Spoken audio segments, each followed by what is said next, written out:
ಇಲ್ಲ ಕೈ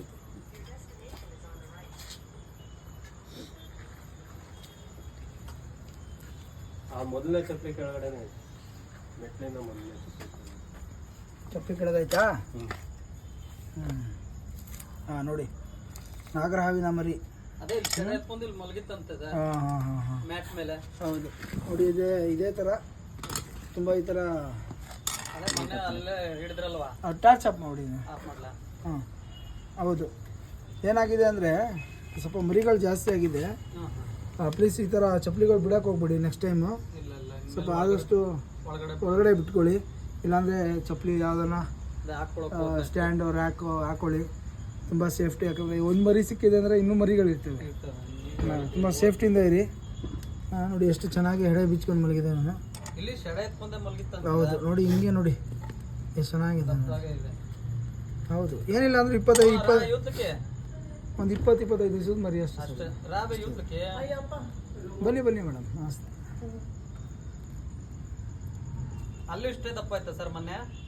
ಹಾಂ ಸರ್, ಈಗ ಸಿಗ್ತಾ ಇರೋದು ಇಂಥ ಸರ್ ನಮ್ಮ ಏರಿಯಾದಲ್ಲಿ. ಈ ಆಗಲೇ ಲೇಔಟ್ಗಳಲ್ಲಿ ತುಂಬ ಮರಿಯಾಗಿದೆ ಇವಾಗ.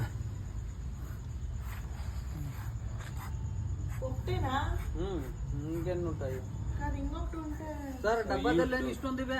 ಹಾಂ ಸರ್, ಈಗ ಇಲ್ಲ ಇದೇ ಏರಿಯಾದಲ್ಲ ಹಿಡಿದಿರೋ ಮರಿಗಳು ಎಲ್ಲ. ಇವು ಎಲ್ಲ ನಾಗರಾವ್ ಮರಿಗಳೇ ಎಲ್ಲ. ಆದಷ್ಟು ಹುಷಾರು ಸರ್ ಇನ್ಮೇಲೆ ಸ್ವಲ್ಪ. ಸರಿ ಸರ್, ನೀವು ಹೇಳಿದ್ದು. ಬನ್ನಿ ಬಸ್.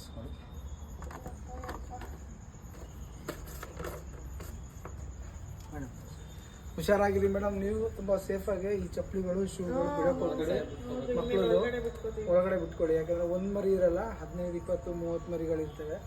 ಹುಷಾರಾಗಿ ಸೇಫಾಗಿದೆ. ಯಾಕಂದರೆ ಸುತ್ತಲ ತೋಟ ಇದೆ, ಇವೆಲ್ಲ ವರ್ಕ್ ಮಾಡ್ತೀರಾ. ತೋಟದಲ್ಲಿ ವರ್ಕ್ ಮಾಡುವಾಗ ಗಂಬೂಟ್ ಶೂ ಹಾಕೊಳ್ಳಿ. ಆ ಗಂಬೂಟ್ ಶೂ ಹಾಕೊಂಡಾಗೂ ಕೂಡ ನೀವು ಚೆಕ್ ಮಾಡ್ಕೊಳ್ಳಿ, ಒಳಗಡೆ ಸೇರ್ಕೊಳ್ಳುತ್ತೆ. ಸೇಫ್ ಆಗಿರಿ, ಹುಷಾರಾಗಿ. ಸರ್ ನಿಮ್ಮ ಹೆಸರು? ಸರ್ ವರದರಾಜ್. ಮೇಡಮ್ ನಿಮ್ಮ ಹೆಸರು? ಸೌಮ್ಯ. ನಮ್ಮ ರಾಯಡದೊಡ್ಡಿ ಸ್ನೇಹಿತರು ನಿಯರು. ಆದಷ್ಟು ಇಲ್ಲೊಂದು ಮರಿ ಸಿಕ್ಕಿದೆ ಅಂದರೆ ನಿಯರ್ ಎಲ್ಲ ಇರ್ತವೆ ಸರ್. ಹುಷಾರಾಗಿರಿ, ಸೇಫ್ ಆಗಿರಿ. ಮತ್ತು ಎಲ್ಲರಿಗೂ ಥ್ಯಾಂಕ್ಸ್ ಸರ್. Okay sir.